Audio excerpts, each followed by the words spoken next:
Rabbana wa taqabbal du'a. Jamaah majelis ilmu yang dimuliakan oleh Allah, teringat satu kisah yang dinukilkan oleh Buya Hamka di dalam kitab beliau atau dalam buku beliau yang beliau tulis sekitar tahun 30-an. Beliau menulis di dalam bukunya kisah tentang Iskandar Zulkarnain.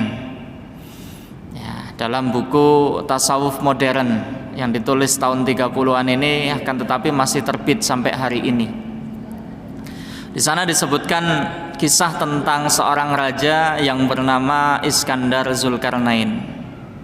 Kalau Iskandar Zulkarnain ini wilayah kekuasaannya meliputi Masyriq wal Maghrib, dari bentangan timur sampai ke barat, sampai disebutkan hingga mencapai perbatasan India Timur.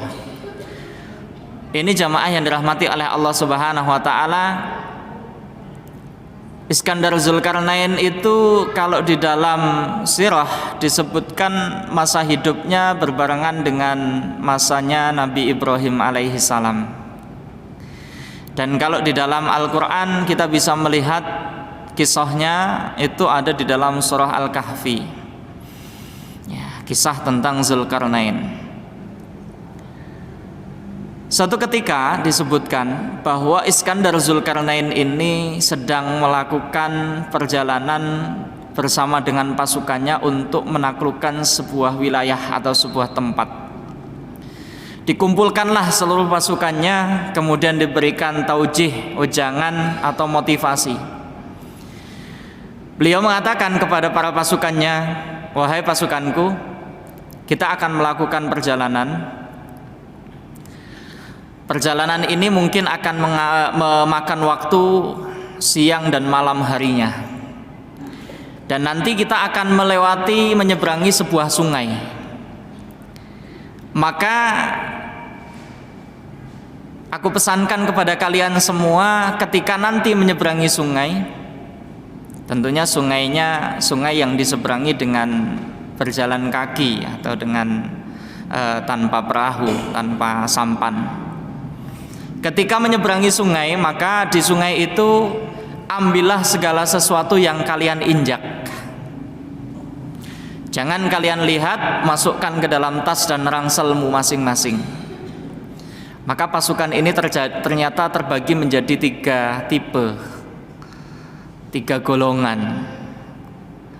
Tipe yang pertama adalah tipe yang menganggap bahwa sungai yang akan dilewati ya sama halnya seperti sungai-sungai yang lain, isinya pasir, isinya batu-batu kerikil, batu-batu, ya, bebatuan. Maka ketika betul menyeberangi sungai itu di malam hari, mereka menginjak apa yang mereka injak, mereka rasakan sebagaimana batu, sebagaimana kerikil, sebagaimana pasir, dan tidak mereka ambil sedikit pun, karena anggapan mereka bahwa ini adalah sungai seperti halnya sungai-sungai yang lain. Diseberangilah oleh golongan yang pertama atau tipe yang pertama. Tipe yang kedua agak sedikit memperhatikan pesan daripada Iskandar Zulkarnain, sang panglima atau sang rajanya yang memesankan kepada pasukannya itu. Maka di antara mereka mengambil ala kadarnya. Mereka ambil apa yang mereka injak, tapi tidak terlalu banyak. Mereka masukkan ke dalam rangselnya, ke dalam tasnya. Walaupun tidak banyak, tapi cukup menjadikan bebannya itu berat. Dan kadang-kadang juga merasa sedikit menggerutu. Berat-berat amat ini pasir saya masukkan ke dalam tas, susah-susah amat batu-batu kerikil saya masukkan ke dalam tas, akhirnya saya harus menggendongnya untuk menyeberangi sungai ini.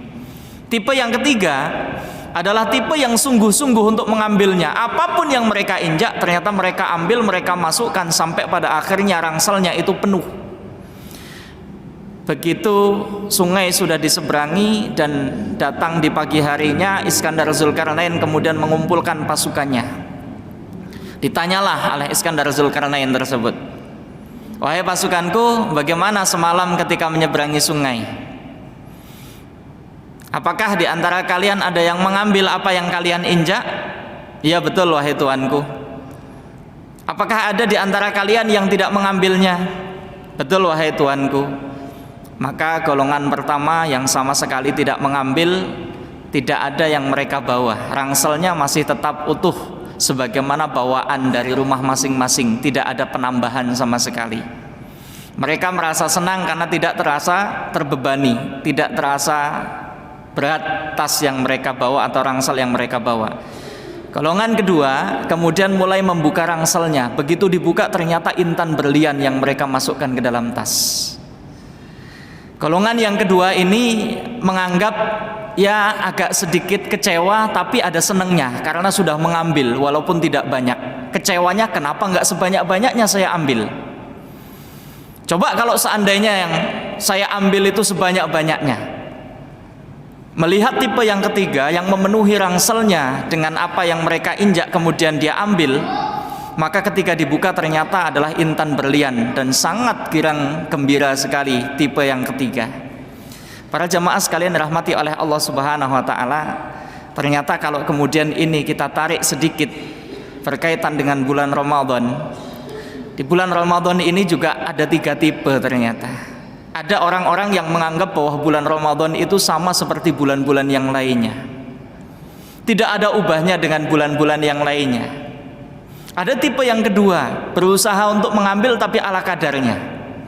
Menjalankan puasa ya puasalah, tilawah ya tilawahlah, qiyamul lail ya ala kadarnya juga. Ada tipe yang ketiga. Tipe yang ketiga adalah tipe orang-orang yang bersungguh-sungguh untuk mengambil semua dari siang malamnya bulan Ramadan itu betul-betul dipergunakan untuk ibadah kepada Allah Subhanahu wa taala, untuk taqarrub kepada Allah Subhanahu wa taala.